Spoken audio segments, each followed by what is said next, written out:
हमने देखा बहुत सारे हमारे धर्मों में सीधा 1 रुपए का प्रसाद नहीं होता, सवा का, सवा 5 का, सवा 25, सवा 51, फिर आगे बढ़ता जाता है। ये ऊपर चवन्नी क्यों रहती पता है आपको? हमने महसूस किया, आपको बताते कैसे। अब सवा 25 का प्रसाद लेके जाते हैं, एक पीस 25 पैसे का भगवान का और 25 रुपए का डिब्बा खुद का, कि मालिक तेरा ये ले प्रसाद, डिब्बा सामने रखा, खुद खा लिया, यार दोस्तों को खिला दिया, आजा तुझे प्रसाद खिलाऊं। कैसे प्रसाद बन गया भाई? धर्मों में लिखा प्रसाद 2 तरीके से होता है, या तो भगवान जी हाथ लगा दें, या भगवान जी निगाह डाल दें, या भगवान तक पहुंचा कोई संत पीर फकीर पैगंबर उसे अपनी नूरे नजर से देख ले या आशीर्वाद दे दे, तो वो प्रसाद होता है। यहां तो कुछ भी नहीं होता, सामने रखा, भगवान जी बोले नहीं, प्रसाद बनाया नहीं, खुद कहता प्रसाद बन गया, मालिक मेरे पाप काट देना, कट गए, खुद ही खा गया, कहता मालिक ने खा भी लिया। बड़ी हैरानी है, आज के कलयुगी जीव भगवान को खिलौना समझ रखा है। हम हिमाचल में सत्संग कर रहे थे, देवभूमि, हमारे धर्मों में क्या कहते हैं हिमाचल को? देवभूमि। सत्संग करते करते करते करते हमने एक जगह गए, तो वहां के बहुत बड़े धर्म के पुजारी या मौलवी या भाई कोई भी मान लीजिए, वो हमारे पास आए, सत्संग सुना, कहने लगा गुरुजी आप अभी ये जो बात आपको सुनाई, ये बात हमने उनको सुनाई। वो कहने लगा बिल्कुल सच कहते हो। कहता हम लोग बैठे होते हैं, अगर कोई 25 रुपए चढ़ा दे तो हम कहते हैं ये 100 वाला है, सैकड़ों वाला। अगर 100 चढ़ा दे तो हम कहते हैं 1000 वाला है, 1000 चढ़ा दे तो कहते हैं लाख वाला है, और हजारों चढ़ाए तो कहते हैं लाखों वाला है, और अगर लाख चढ़ा दे तो करोड़ वाला, और लाखों चढ़ा दे तो करोड़ों वाला। हमने कहा ये वाला क्या है? करोड़ों वाला, 1000 वाला। तो उस भाई ने हमें क्या कहा? कहता गुरुजी अगर कोई हजारों चढ़ा दे तो हम कहते हैं ये लाखों वाला ठग है, लाखों की ठगी मारी होगी तो 1000 चढ़ा सकता है, मेहनत की करके कौन चढ़ा सकता है? करोड़ों की ठगी मारी होगी तो लाखों चढ़ा सकता है, वरना कौन चढ़ा सकता है? बड़ी हंसी आई सुन के, वाकई वो आपको क्या समझते हैं और आप अपने आप को क्या समझते हैं। हम आपको गारंटी देते हैं सभी धर्मों के अनुसार ओम हरि अल्लाह वाहिगुरु गॉड दाता था, दाता है और दाता ही रहेगा, वो मंगता नहीं हो सकता। जरा सोचिए, ये आदमी का शरीर, बड़े बड़े डॉक्टर साहबान इस शरीर को नहीं पढ़ पाए, 15-20% पढ़ पाए। कोई स्पेशलिस्ट डॉक्टर हो तो वो जानते हैं, सज्जन अगर यहां बैठे हुए, 15-20% ह्यूमन बॉडी को रिसर्च किया जा चुका है सिर्फ। तो जिस मालिक ने, जिस अल्लाह ने, जिस गॉड ने आदमी का शरीर बनाया है, तो क्या वो आदमी के बनाए कागज के टुकड़े रुपए को नहीं बना सकता? जरा सोचिए। हमारे धर्मों में लिखा है गॉड इज एवरीवेयर, हिंदू धर्म में लिखा है भगवान कण कण में रहते हैं, इस्लाम धर्म में अल्लाह ताला जर्रे जर्रे में मौजूद है, सिख धर्म में लिखा है वाहिगुरु के बिना कोई जगह नहीं है। जरा सोचो, मालिक को अगर पैसे की भूख है या पैसे से वो खुश होता है, तो हमारे मैले कुचैले नोट क्यों लेगा? वो नोट बनाने वाली मशीन के ऊपर बैठ जाएगा और वहीं से करारे करारे नोट लेता रहेगा। बताइए कोई उसे रोक सकता है? क्योंकि वो तो हर जगह है। और सोचो, मालिक पैसे से ही मिलता तो दुनिया का सबसे धनाढ़ आदमी भगवान को घर में बिठा लेते, मालिक ये ले सारे पैसे तेरे, मेरे घर में बैठ जा, और फिर टिकट लगा देता कि मालिक को देखना है तो 5000, बात करनी है तो 20000, और मालिक की टिकटें फिर ब्लैक में बिकती। शुक्र है मालिक बिकाऊ नहीं, वरना कलयुग में भी लोग मालिक का ब्लैक चला देते। तो हम आपको यही कह रहे हैं कि मालिक भावना का भूखा है, श्रद्धा का भूखा है। कौन सी श्रद्धा, कौन सी भावना? मालिक ना करे, आपका कोई बेटा बेटी हो, आपसे सैकड़ों किलोमीटर दूर रहता हो और वहां अचानक कोई दुर्घटना हो जाए और आपको सूचना नहीं मिल रही आपका बेटा ठीक है कि नहीं ठीक है, तो आपकी आंखों से बेअख्तियार अपने आप आंसू बहने लगते हैं। ये आपकी आपके बेटे के लिए भावना है, श्रद्धा है। रुपए में 100 पैसा आप अपने बेटे के लिए तड़प रहे हैं। जरा ध्यान से सुनिए, ऐसी ही तड़प, ऐसी ही श्रद्धा भावना भगवान के लिए आप 15-20% अपने अंदर पैदा कर लो, गारंटी हम देते हैं, उसकी दया में रहमत से आप माला माल जरूर हो जाओगे, दर्श दीदार कर पाओगे। इसे कहते हैं भावना, इसे कहते हैं श्रद्धा। नोटों की श्रद्धा तो आदमी की चलाई हुई है। आजकल तो श्रद्धा, तेरी श्रद्धा है चढ़ा दे, क्या चढ़ा दे, श्रद्धा भी कोई चढ़ा सकता है। पर आज श्रद्धा का दूसरा नाम है माया रानी। कहीं भी जाओ, किधर भी जाओ, यही हाल है। जबकि मालिक कभी किसी से कुछ नहीं लेते। सच कहते हैं आपको, अरे मालिक कुछ लेते होते तो हम आपको सीधा सीधा बता देते कि भाई 100 रुपया दो, 50 हम रखेंगे, 50 मालिक को देंगे, 50-50। पर इधर तो 100% ही हमने खाना होता है, तो इसलिए मालिक का नाम क्यों लिया जाए। हां, आप दान कर सकते हैं। अगर आप दान करना चाहें, हम आपको तरीका बताते धर्मों का। कोई भूख से तड़प रहा जीव जंतु आदमी, उसको खाना खिला दो, यह है सच्चा दान। प्यास से कोई व्याकुल मर रहा हो, उसे पानी पिला दो, यह है सच्चा दान। अपने धन से आर्थिक तौर पे कोई कमजोर कर्मों का मारा बीमार है, व्याकुल बेचैन मर रहा है, उसका इलाज करवा दो, यह है सच्चा दान। अरे जीते जी खूनदान करो, मरने के बाद आंखें दान, शरीर दान करो, जीते जी विद्या दान करो, यह है सच्चा दान। और हम आपको गारंटी देते हैं, बदले में भगवान आपको खुशियां अल्लाह राम जरूर बख्शेंगे। पर आज इस तरफ तो लोगों का ध्यान ही नहीं है। नौजवानों, बुरा ना मानना, बाइक पे जाते हैं, सिक्के को निकालते हैं, यूं चढ़ाया होता है, भगवान की कोई जगह आ गई, अल्लाह की कोई जगह आ गई, सिक्के को यूं टॉस की तरह फेंक देते, ले भगवान बाय, मारा झटका, हाय, हवा हो जाते हैं।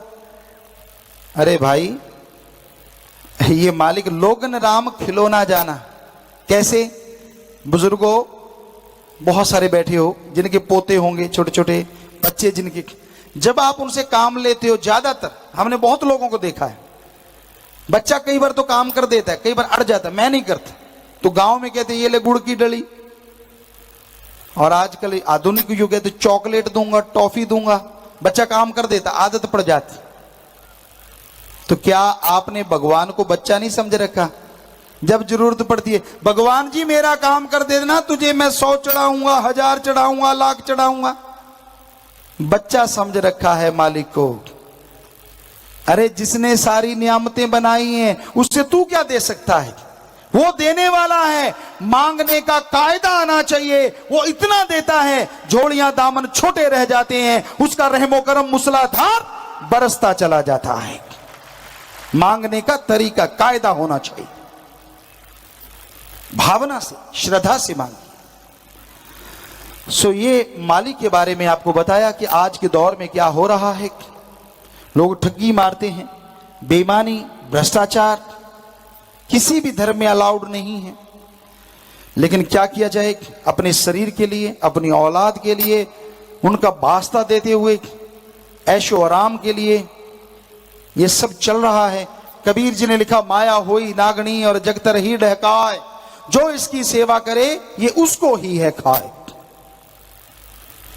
पाप जुल्म की कमाई जब आती है ना, घर से प्यार, तंदुरुस्ती, आपसी भाईचारा और अंदर की खुशियां ले जाती है। कईयों की तो नींद भी अपनी नींद नहीं होती, नींद भी किराए की, इंजेक्शन लगाया तो खुराटे, वरना नींद नहीं आती।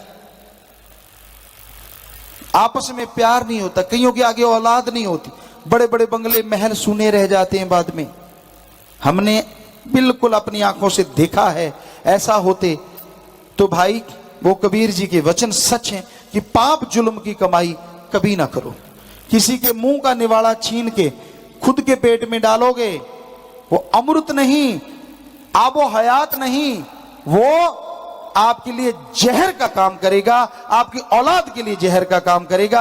क्योंकि पाप जुल्म की कमाई, बदी की कमाई किसी को सुख चैन आराम नहीं लेने देती, ये हम आपको गारंटी देते हैं। कईयों को होता नहीं गुरुजी आपको पता नहीं है, यहां तो पाप जुल्म की कमाई करने वाले हवा में उड़ते हैं, विदेशों में मजे लेते हैं। अरे आपको क्या पता वो कितना मजा लेते हैं और कितने परेशान रहते हैं।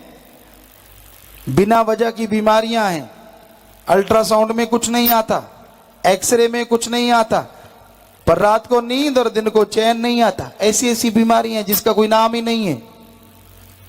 क्योंकि बहुत लोग हमारे पास ऐसे मिले, बिना वजह डर सताता है, रात को बिल्ली छलांग लग जाए कहते दुश्मन आता है, लेटरिन बाथरूम जाते ही 10 बार घबराता है, इसलिए रसोई के साथ भी बनवाता है। खाते खाते वहीं जाएं, बनाते बनाते वहीं जाएं। तो बुरा ना मानिए, कहीं भी बनाइए, हमें इससे कोई दिक्कत नहीं है।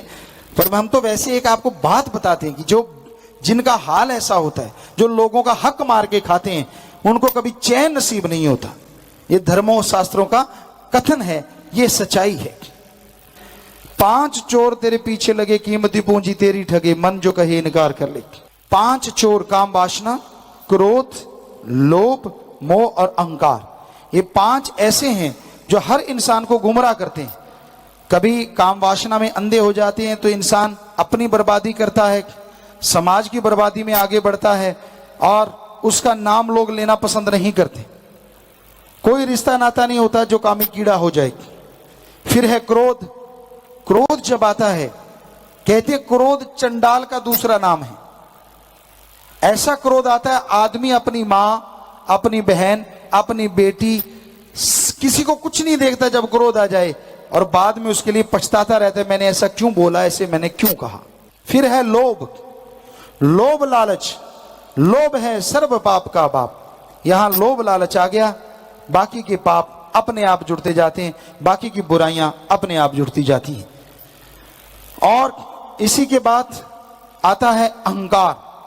किसी को धर्म का, किसी को पैसे का, किसी को बच्चों का, किसी को शरीर का, किसी को औलाद का, किसी को मन का सूक्ष्म अहंकार कि मैं जैसा हूं वैसा कोई दूसरा है ही नहीं, बाहर नहीं बोलता लेकिन अंदर रहता है।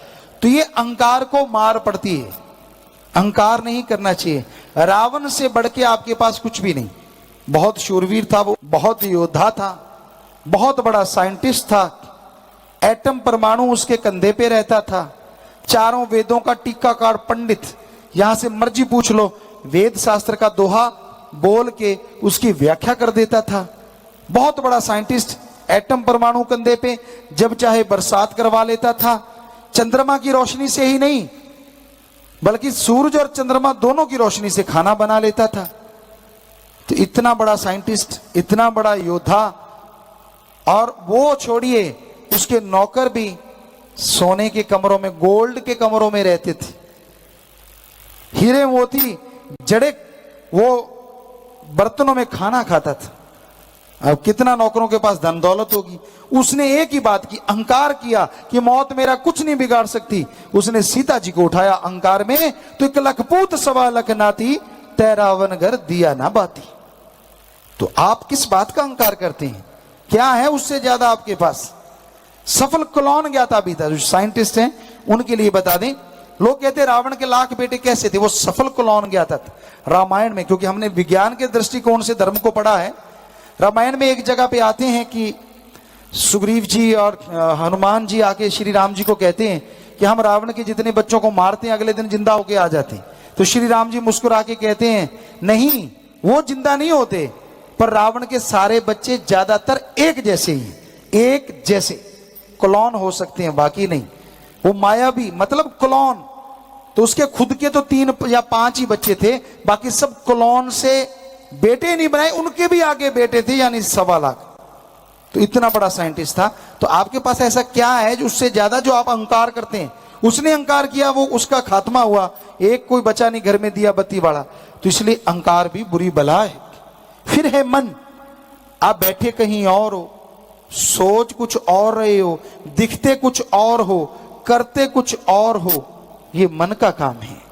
मन जैसी स्पीड ना हवा की ना प्रकाश की। सेकंड के 100वें हिस्से में आसमान में ले जाएगा और अगले हिस्से में पाताल में ले जाएगा।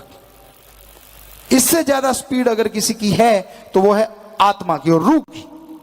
अगर वो भक्ति इबादत से जाग जाए तो वो खंडों ब्रह्मांडों को पार करके इसी टाइम में एक श्वास में त्रिलोकी से पार हो सकती है और मालिक के नजारे रूहानी लूट सकती है। पर आप आत्मा को तो कुछ खिलाते ही नहीं।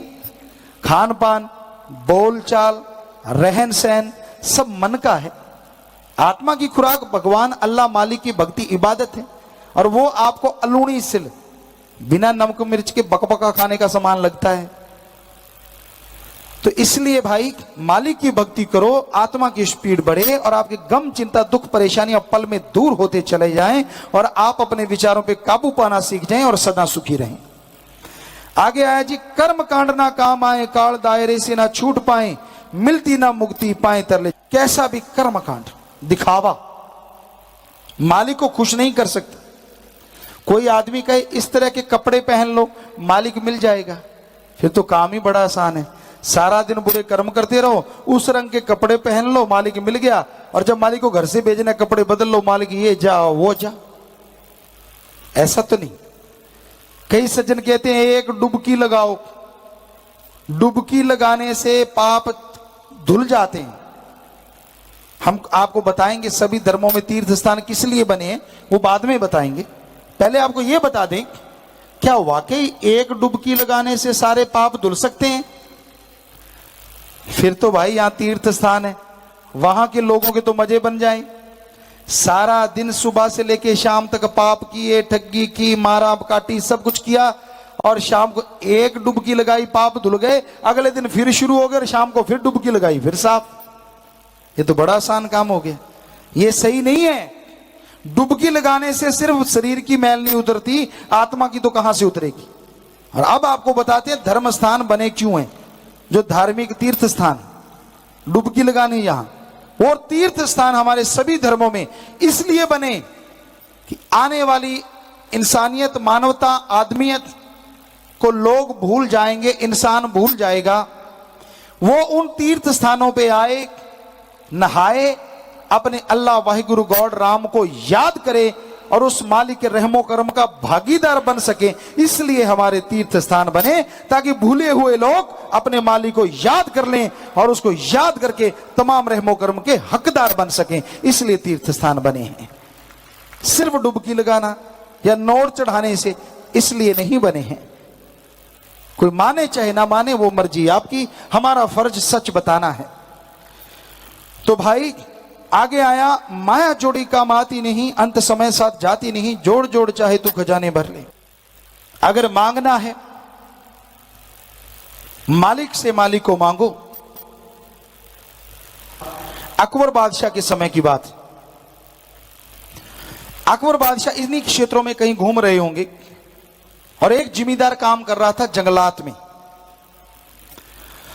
तो अकबर बादशाह शिकार करते करते घूमते हुए उनको प्यास लगाई। उन्होंने घोड़ा दौड़ाया, अकेले थे, साथ में एक दो लोग थे, वो पीछे रहे।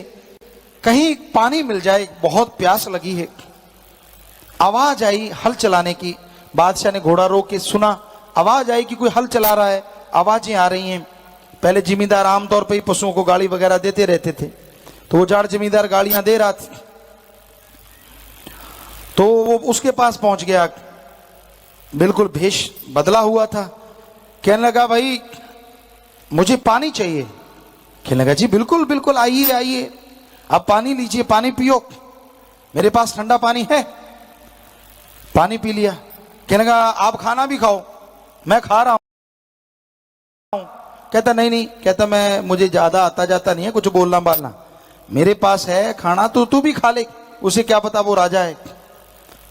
तो बादशाह ने खाना भी खा लिया। कहने लगा, तुझे पता है मैं बादशाह हूं? कहता मैं तो जंगली आदमी हूं, जंगलात में रहता हूं, कभी शहर ही नहीं गया, यहीं अपनी पैदावार करी, थोड़ी बहुत, खाली परिवार है एक जगह, जंगलात में रहते हैं। कहने लगा मैं बादशाह हूं। कहता जी ठीक है। कहने लगा मैं आपको ये अंगूठी देता हूं, मित्र बनाता हूं, कभी जरूरत पड़े तो आना। वो जिम्मेदार सीधा साधा था। कहता ठीक है, अंगूठी ले ली, बादशाह चला गया। अब कुदरत मालिक की ऐसी हुई कि काल पड़ गई, यानी बरसात नहीं हुई, फसलें नहीं हुई, खाने के लाले पड़ गए।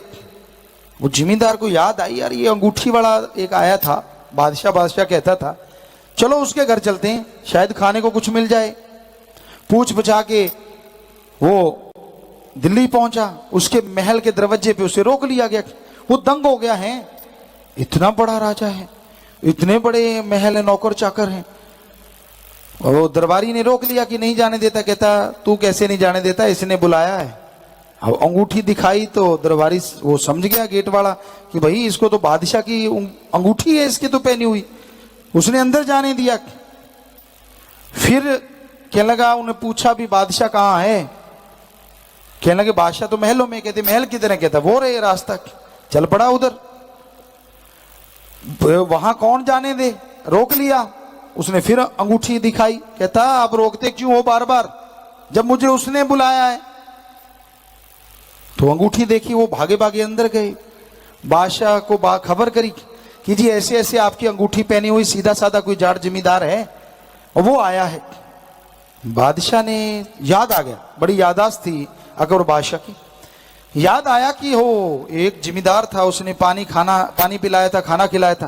कहता उसको छोड़ो अंदर, मेरे पास लाओ। उसको ले आए। इतने में बादशाह का नवाज का टाइम हो गया। उसने जिम्मेदार को कहा आप 1 मिनट चुप खड़े हो जाओ। कहता जी ठीक है। वो खड़ा हो गया।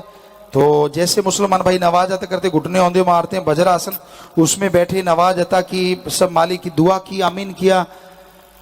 तो अब वो सीधा साधा बिल्कुल कुछ नहीं आता जाता बादशाह को देखता रहा। बादशाह कहने लगा कैसे आना हुआ।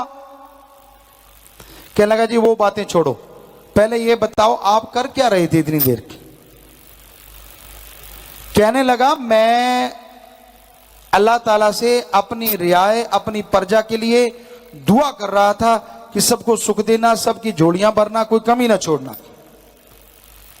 जब वो जाट जिम्मेदार ने ये बात सुनी, कहता जी सलाम, मैं तो चला।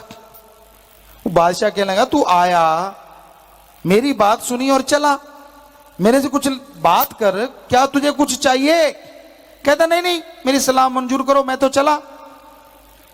बादशाह कहने लगा ऐसी बात नहीं है, पहले मुझे बता तू आया किस लिए, तुझे कुछ चाहिए था क्या।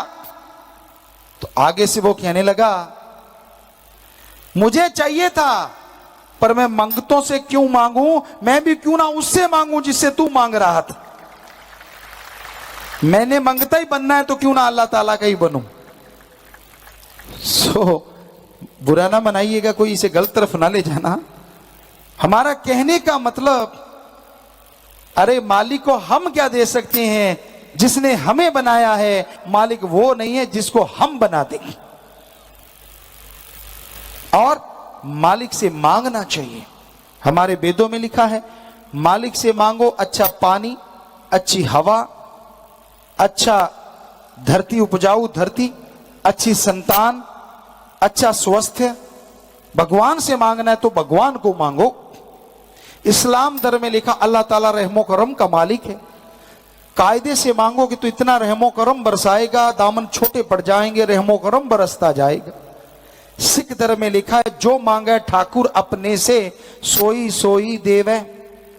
इंग्लिश फकीर कहते हैं गॉड देता है लेता नहीं।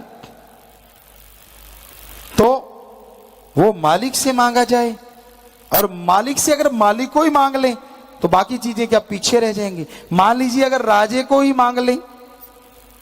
छोटी सी एक बात सच्ची और ख्याल में आ गई।